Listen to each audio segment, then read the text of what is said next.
अस्सलाम वालेकुम व्यूअर्स जी, कैसे हैं आप सब लोग। आप देख रहे हैं हमारा यूट्यूब चैनल फैमिली कुकिंग। तो मैं उम्मीद करती हूँ कि आप सब लोग खैरियत से होंगे। आज हम अपने किचन में बनाने जा रहे हैं क्रीमी बेक पास्ता की रेसिपी। बहुत ही डिलीशियस और यमी रेसिपी, बच्चों की बहुत पसंदीदा डिश है। तो आज हम इसको रेस्टोरेंट स्टाइल में बिल्कुल घर में तैयार करेंगे। तो बहुत ही इजी तरीके से हम घर में इसको बना सकेंगे। तो व्यूअर्स, आप भी अपने बच्चों को बना के दें। अपने घर में आप रेस्टोरेंट स्टाइल पास्ता तैयार कर सकते हैं। तो आइए देखते हैं कि इसको कैसे बनाना है, उसके लिए हमें किन किन चीज़ों की ज़रूरत है। तो व्यूअर्स, यहाँ पे हम पास्ता बनाने के लिए सबसे पहले हम पास्ता को बॉईल करेंगे। तो बॉईल करने के लिए हमने पैन रख दिया है चूल्हे पर और उसमें हमने डाल दिया है पानी। तो अब हम इसमें 1 टेबलस्पून नमक और 1 टेबलस्पून ऑयल शामिल करेंगे।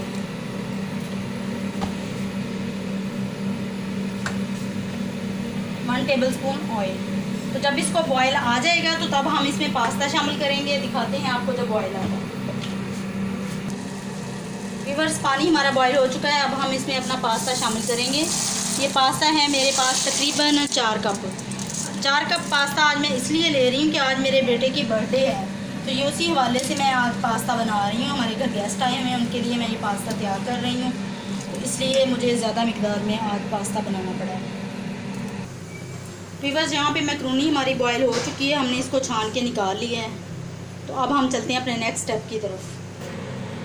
व्यूअर्स, यहाँ पे हम करने लगे हैं अपना चिकन तैयार। तो इसके लिए हमने पैन को रख दिया चूल्हे पे। अब हम इसमें तकरीबन 2 टेबलस्पून ऑयल शामिल करेंगे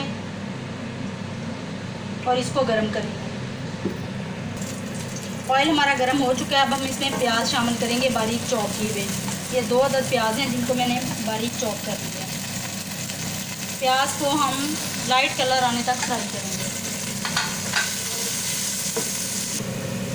यहाँ पे प्याज को हमने 2 से 3 मिनट तक फ्राई कर लिया है। ये देखें, लाइट सा कलर इसका आया है। अब हम इसमें बारीक चॉप किया हुआ लहसुन शामिल करेंगे। लहसुन को भी हम 2 से 3 मिनट तक फ्राई करेंगे। यहाँ पे 2 से 3 मिनट हो गए हैं। लहसुन हमारा बहुत अच्छे तरीके से फ्राई हो चुका है। अब हम इसमें अपना चिकन शामिल करते हैं। 350 ग्राम बोनलेस चिकन मैंने लिया है और चिकन को हम इसका कलर चेंज होने तक पकाएंगे, जब तक वाइट कलर आ जाता है। फिर इसमें हम बाकी स्पाइसेस शामिल करेंगे। यहाँ पे चिकन हमारा बहुत अच्छी तरह से फ्राई हो चुका है। अब हम इसमें शिमला मिर्च शामिल करते हैं। ये हाफ शिमला मिर्च है जिसको मैंने बारीक क्यूब में काट लिया है। थोड़ा सा इसको फ्राई करेंगे, फिर इसमें डालते हैं बाकी मसाले।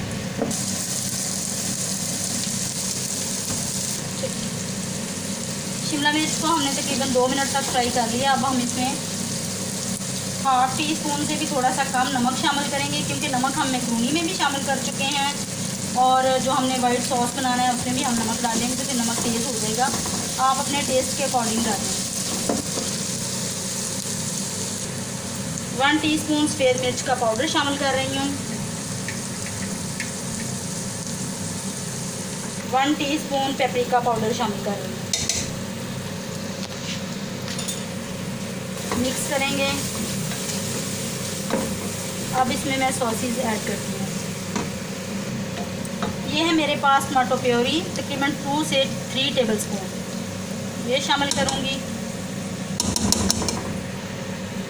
Tomato ketchup 4 tablespoon.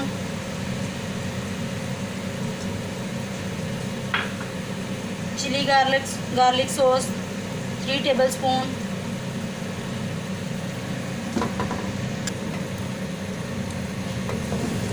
इसको अच्छी तरह से मिक्स कर लेंगे और मज़ीद 2 मिनट के लिए पकाएंगे।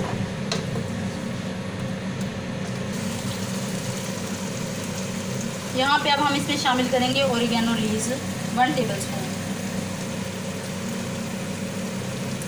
चिकन हमारा तैयार हो चुका है। अब हम इसको साइड पे रखते हैं और अपना वाइट सॉस तैयार करते हैं।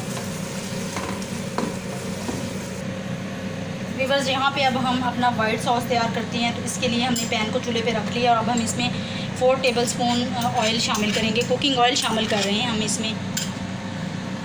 आप इसमें देसी घी या मक्खन का इस्तेमाल भी कर सकते हैं।